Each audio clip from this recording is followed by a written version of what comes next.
So here we are at lesson 2, which is the reading of Magnus Chase, chapter 12. First of all, before we do that, let's have a look at the guided reading book and the vocabulary questions for chapter 12. There's 6 comprehension questions. What does Mallory Keene look like? What does X look like? Where does Sam take Magnus? Why are all the people Magnus sees teenagers? What do the Valkyrie do? And why is there a goat in the tree? So what you could do now, if you don't have access to this guided reading book, is you can just pause this, head it up with today's date, which is Friday, yay, the 1st of May 2020, put in there Magnus Chase chapter 12 like we would if we were in the classroom, and just write those questions down with a couple of lines in between each. The 3 vocabulary words that we're going to look at, and what we would normally do is as we're reading it we would write the words in as we go, but we're just going to concentrate on these 3, and they are lanky, antagonize, and just to let you know, we would spell that A-N-T-A-G-O-N-I-S-E in Australia. That's the American spelling. Let's just check that. Etymology, I always have that ready to go. Sorry, a bit tired, I'll just check that spelling. Antagonize, I'm pretty sure we spell it with an S, and they've got the American spelling there. Just use that for now, antagonize, and it's Greek, agon, went all the way through to Greek to the mid 18th century in England. Antagonize, struggle against. Okay, and the other word is eligible. So keep your eyes open for those 3 words and their meaning, and then we'll sound out the phonemes. Alright, so chapter 12. Try and pop that out of the way. At least I'm not on goat. At least I'm not on goat chasing duty. Okay, I had to check that. On goat chasing duty. In the hallway, my neighbours were starting to emerge. Thomas Jefferson Jr. looked about my age. He had short curly hair, a lanky frame, there's our first word, and a rifle slung over one shoulder. His blue wool coat had brass buttons and chevrons on the sleeve, a US Army Civil War uniform, I guessed. He nodded and smiled. "How you doing?" "Dead apparently," I said. He laughed. "Yeah, you'll get used to it. Call me TJ." "Magnus," I said. "Come on." Sam pulled me along. We passed a girl who must have been Mallory Keene. There's our first question. She had frizzy red hair, green eyes, and a serrated knife, which is like a bread knife, which she was shaking in the face of a 6'7" guy outside the door marked X. So that's a 6'7" guy outside the door marked X. Again with the pig's head, Mallory Keene spoke in a faint Irish brogue. I'll try that again. Again with the pig's head, Mallory Keene spoke in a faint Irish brogue. "X, do you think I want to see a severed pig's head every time I step out of my front door? I could not eat any more," X grumbled. "The pig head does not fit in my refrigerator." Personally, I would not have antagonized the guy. There's our vocab word. He was built like a bomb containment chamber. If you happened to have a live grenade, I was pretty sure you could safely dispose of it simply by asking X to swallow it. His skin was the colour of a shark's belly, rippling with muscles and stippled with warts. There were so many welts on his face it was hard to tell which one was his nose. We walked past X and Mallory, too busy arguing to pay us any attention. When we were out of earshot, I asked Sam, "What's the deal with the big grey dude?" Sam put his finger to her lips. I remember Sam is the Valkyrie. "X is a half-troll. He's a little sensitive about that." "A half-troll? That's an actual thing?" "Of course," she said, "and he deserves to be here as much as you." "Hey, no doubt. Just asking." The defensiveness in her voice made me wonder what the story was. As we passed the door for half-born Gunderson, an axe blades split the wood from the inside. Muffled laughter came from the room. Sam ushered me into the elevator. She pushed away several other iron jar who were trying to get in. Next car, guys. And Einherjar. We better have a look at that. So Einherjar. Einherjar.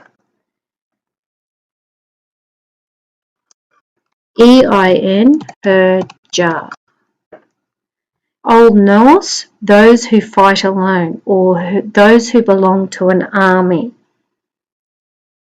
And they referred to as a warrior slain in battle. The spear cage door slid shut. Sam inserted one of her keys into an override slot on the panel. She pressed a red rune and the elevator descended. I'll take you into the dining hall before the main doors open. That way you can get the lay of the land. Sure, thanks. Nordic easy listening music started playing from the ceiling. Congratulations, Magnus, I thought. Welcome to Warrior Paradise, where you can listen to Frank Sinatra in Norwegian forever. I tried to think of something to say, preferably something that would not make Sam crush my windpipe. So everybody on floor 19 looks about my age, I noted. Or our age? Does Valhalla only take teenagers? Samira shook her head. The Einherjar are grouped by the age they were when they died. You're in the youngest tier, which goes up to about age 19. Most of the time, you won't even see the other two tiers, adults and seniors. It's better that way. The adults, well, they don't take teens seriously, even if the teens have been here hundreds of years longer. Typical, I said. As for the senior warriors, they don't always mix well. Imagine a really violent retirement home. Sounds like some shelters I've been in. Shelters? Forget it. So you're a Valkyrie. You chose all the people in the hotel. Yes, she said. I personally chose everyone in this hotel. You know what I mean, your sisterhood or whatever. That's right, Valkyries are responsible for choosing the iron jar. Each warrior here died a valiant death. Each had a belief in honour or some connection to the Norse gods that made him or her eligible for Valhalla. I thought about what Uncle Randolph had told me, how their sword had been a birthright from my father, a connection like being the child of a god. I was afraid Sam might laugh at me, but she nodded gravely. Many Einherjar are demigods, many are regular mortals. You're chosen for Valhalla because of your courage and honour, not your heritage. At least, that's how it's supposed to be. I couldn't decide if her tone was wistful or resentful. And you? I asked. How did you become a Valkyrie? Did you die a noble death? She laughed. Not yet. I'm still among the living. How does that work exactly? Well, I live a double life. Tonight I'll escort you to dinner, then I'll have to rush home and finish my calculus homework. Calculus is advanced maths, by the way. You're not joking, are you? I never joke about calculus homework. The elevator doors opened. We stepped into a room the size of a concert arena. My mouth dropped. Holy! Welcome, Samara said, to the feast hall of the slain. Tiers of long tables like stadium seating curved downward from the nosebleed section. Nosebleed means that it's up so high. In the centre of the room, instead of a basketball court, a tree rose taller than the Statue of Liberty. Its lowest branches were made maybe 100 feet up. Its canopy spread over the entire hall, scraping against the dome ceiling and sprouting through a massive opening at the top. Above, stars glittered in the night sky. My first question probably wasn't the most important. Why is there a goat in the tree? In fact, a lot of animals skittered among the branches. I couldn't tell what most of them were, but wobbling along the lowest branches was a very fat, shaggy goat.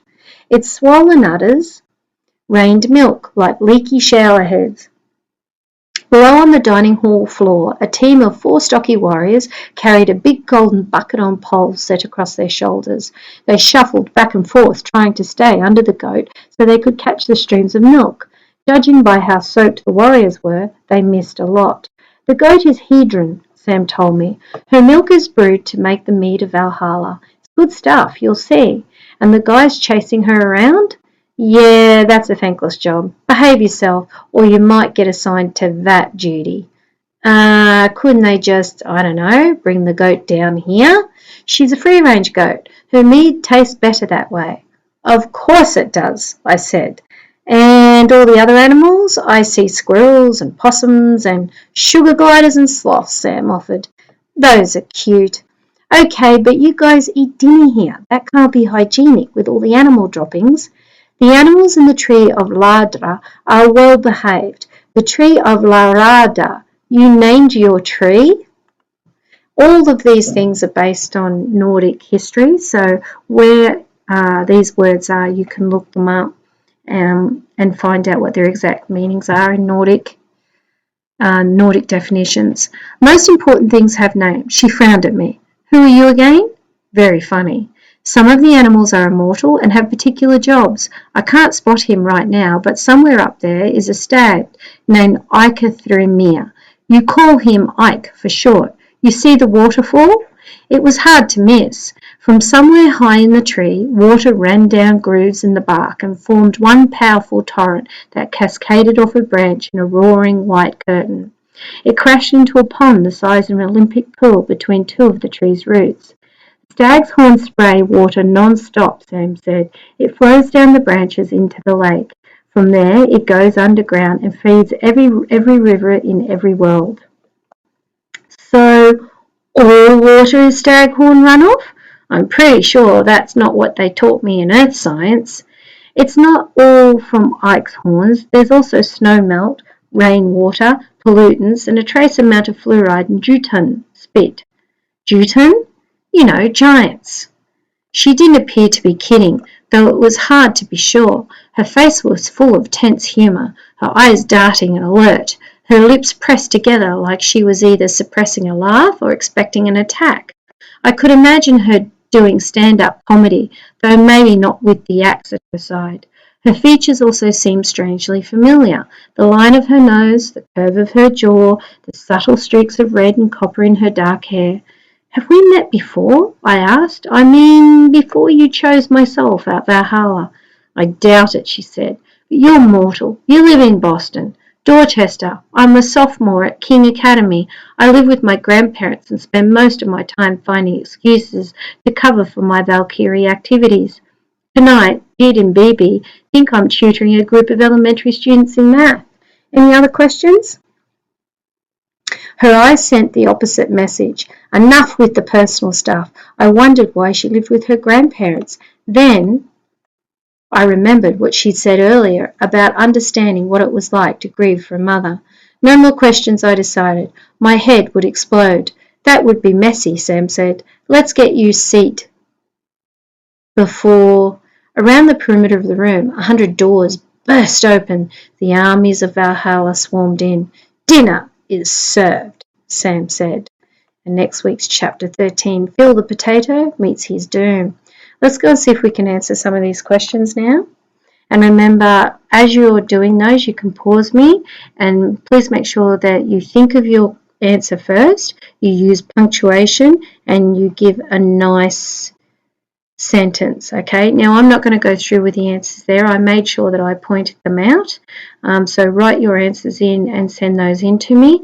And also you can write lanky, antagonize, and eligible. How many phonemes they have. Remember, lanky, l, a, n, k, e.